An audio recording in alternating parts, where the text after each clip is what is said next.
The overall goal of this procedure is to investigate the neural correlates of recollecting and re-experiencing highly emotional autobiographical memories using fMRI. This is accomplished by first collecting personal cues for emotional autobiographical memories individually from each participant based on general cues. Next, the most highly emotional autobiographical memories are selected and matched in such phenomenological properties such as emotional intensity, age, vividness, and frequency of rehearsal, along with others. These individualized memories are then cued during the fMRI scanning session one at a time.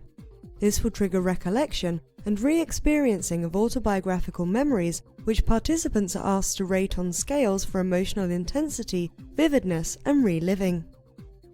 Finally, the fMRI data can be analyzed to reveal neural networks associated with emotional autobiographical recollection, which can be distinguished from those associated with the recollection of other types of memories, such as semantic memories or memories for knowledge. Some of the main targeted regions are the medial temporal lobe and the midline cortical structures. Because this method allows investigation of emotional biases in the recollection of autobiographical memories, it might contribute to understanding mood disorders such as depression, where there is a tendency to recollect and ruminate negative personal memories.